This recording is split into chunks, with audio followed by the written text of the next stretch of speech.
Hello and welcome to How to Solve YouTube channel, where we share tips and tricks in just a minute.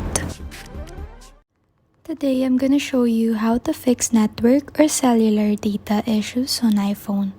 So first of all, open your device settings, then tap on Cellular, then turn it off. Wait for 20 to 30 seconds, then turn it on again.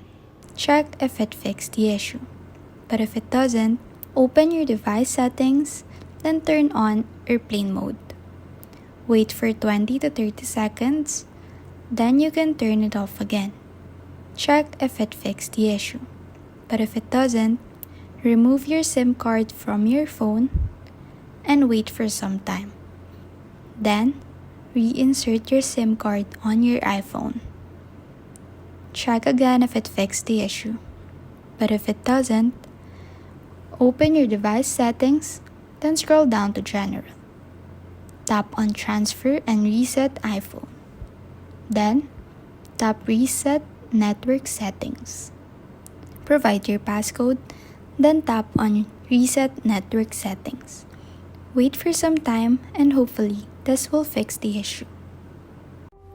Please like and subscribe for more content, and also don't forget to click on the notification bell so you'll be notified whenever we post a new video. We'll see you next time.